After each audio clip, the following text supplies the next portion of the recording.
You might say, I'll give you something else. Later on, it's at the house. I'll go get it and bring it back to you. I'm going to give you I'm going to send one of the kids to you.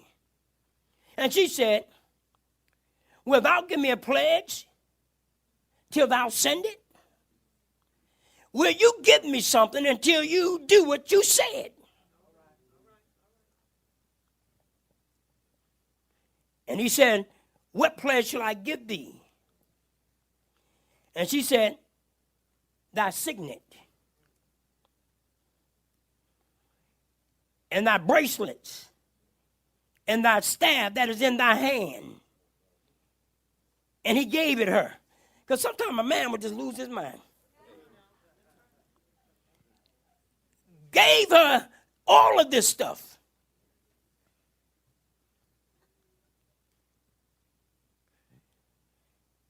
And he gave it her and came in unto her, and she conceived by him. She rose up and went away. Laid by the veil from her face, took it off, and put on the garments of her widowhood again. Changed back to mourning. Back to being discomforted. Back to being in anguish.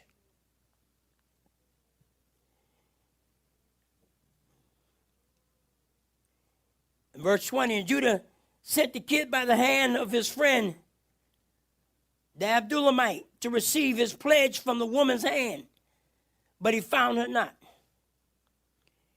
Then he asked the men of the place, saying, where is the harlot?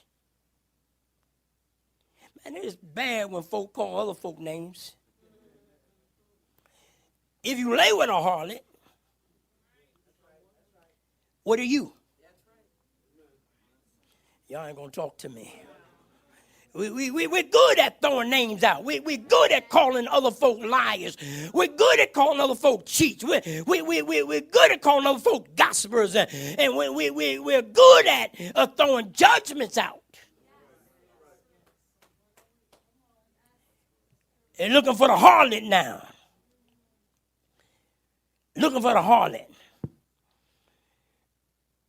And they said they couldn't find her. And he asked to the place, where's the harlot that was openly by the wayside? And they said, there's no harlot in this place. And he turned to Judah and said, I cannot find her. And also the men of the place said that there's no harlot in this place. And Judah said, let her take it to her, lest we be shamed. In other words, don't ruffle nothing. Don't ruffle the feathers now. I gave it to her. Ain't nobody knows about this. Leave it alone. Let this thing come out. And it come out, somebody going to know I've been slipping. It come out, somebody know I've been peeping and hiding. I've been in the darkness. You know, you ever have something you don't want to come out? If you say too much about it, why are you putting something there? What happened? And if you start talking about it too much, folk will say, uh-oh, so how'd you go there? So they don't want it to be known. In other words, and sometimes, just saying sometimes, not all men, but sometimes men can compartmentalize stuff and put it in mind and just act as though it never happened. You remember what David did with Bathsheba. He had a man killed and waited almost a whole year, just put it in the back of his mind. Went on with daily life. Like nothing happened. God had to send a prophet to him. Oh, David. There was a man. Had a bunch of sheep, but just come to one man that was in the city, had one little ewe lamb. And when a stranger came in, he took the man's ewe lamb instead of taking some out of his flock. And David was hot. That's amazing how we can get mad when other folk do stuff. Y'all man ain't helping me. We can get mad when somebody else does something that we think is egregious. We think that, I can't understand how you can tell that lie. I don't understand how you can cheat. I don't understand how you can, steal from someone. I don't understand. Sometimes we lose our mind. We don't understand nothing. David wanted to write, and the prophet had said, David, listen, you the man.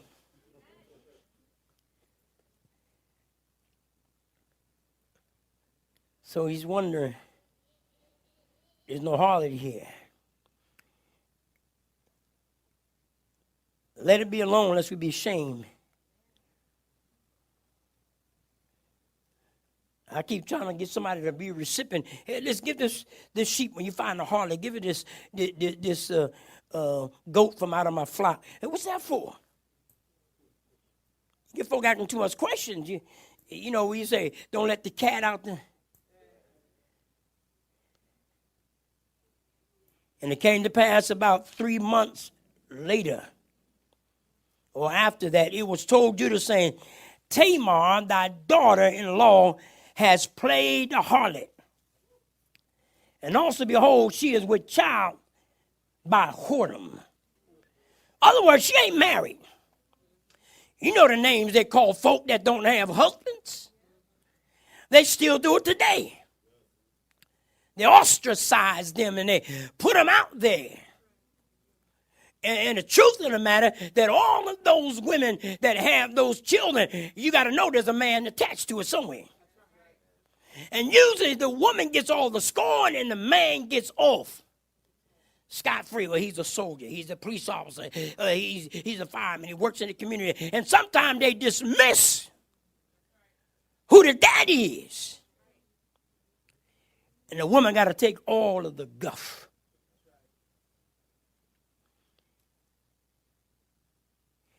Now, I want to ask you a question before we go further here. We talked about Sir Walter Scott. Oh, what a tangled web we weave when first we practice to deceive.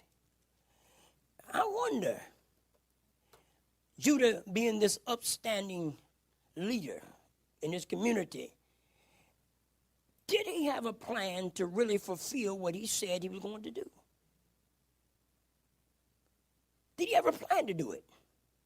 And sometimes that makes me, I look across the church arena many times, I wonder if folk ever really planned to do the stuff they said. They put a lot of stuff out there. I'm going to be the best deacon. I'm going to be the best minister. I'm going to be the best one that you, I'm going to be the biggest supporter. I ain't going to let you fail. I'm going to be there when you ain't, nobody's there. I'm going to be there. I'm going to be faithful. What time you going to be there? I'll beat you there. And we say a whole lot of stuff. But I wonder, did we ever plan to do what we said? Did we ever want to be faithful? Did we ever intend to be loyal and committed and be sowers and to follow the leader? Did we ever really plan to do that? I'm talking about men now.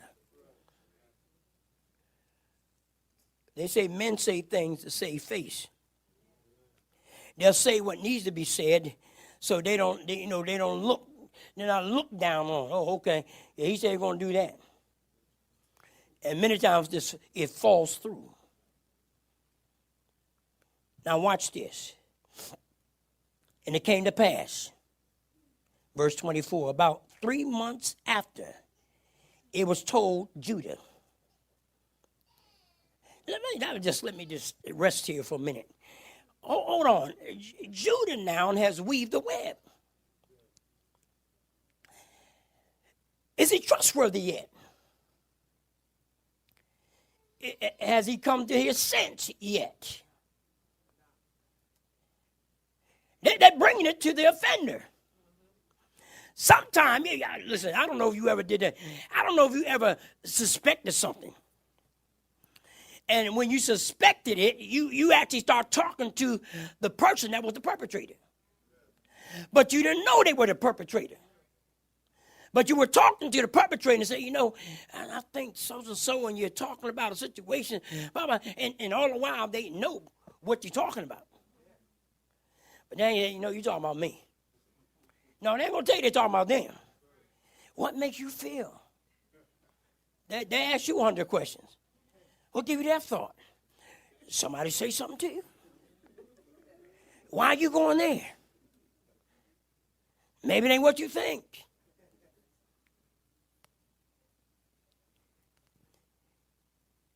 Your daughter-in-law has played a harlot.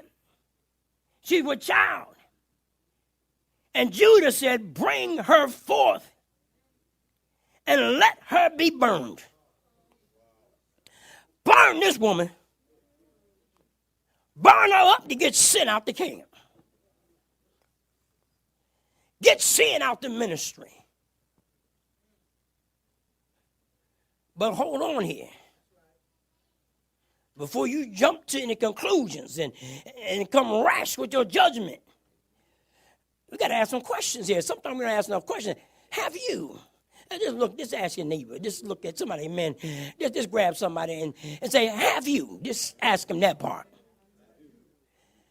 Have you ever? Now just stop right there. Because that ever has a whole lot of stuff tied to it. Have you ever? You can put your own conclusion on the end of that. Have you ever? That's why I'm going to say, these are the best days of my life. I'm ready to go with her. That's the best days of my life. Because sometimes when you do whatever, and you put yourself in the hands of man, I feel like David when God said, what do you want me to do? You want me to chase you down and then eventually be caught and killed?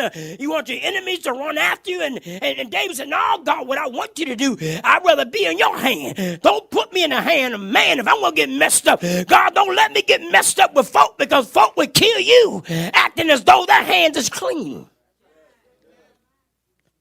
When they done did what you did and maybe more. Judah said, let her be burned. Now here's a man, the leader. He's the leader of his community. Weaves a web. He never had any intention because he thought that if he gave her his son, and God already killed two of his sons, what if God now kills him? In other words, his sons were not good marriage material.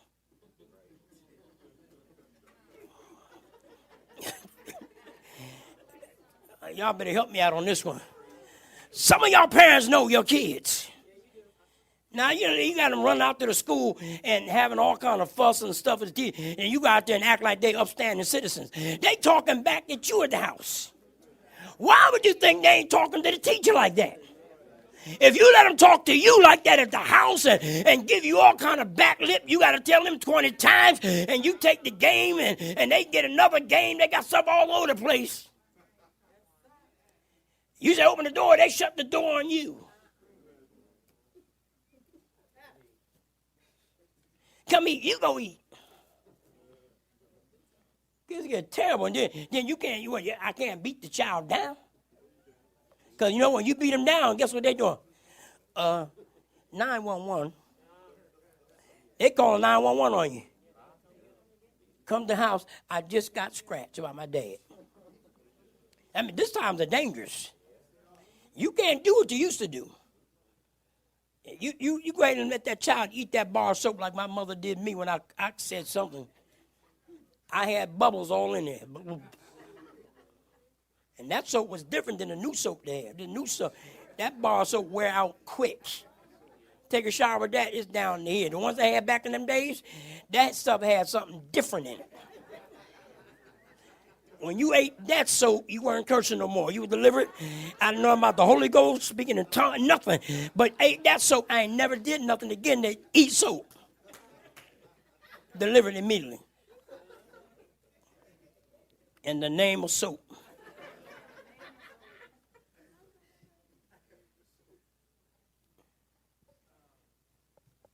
Bring it to me.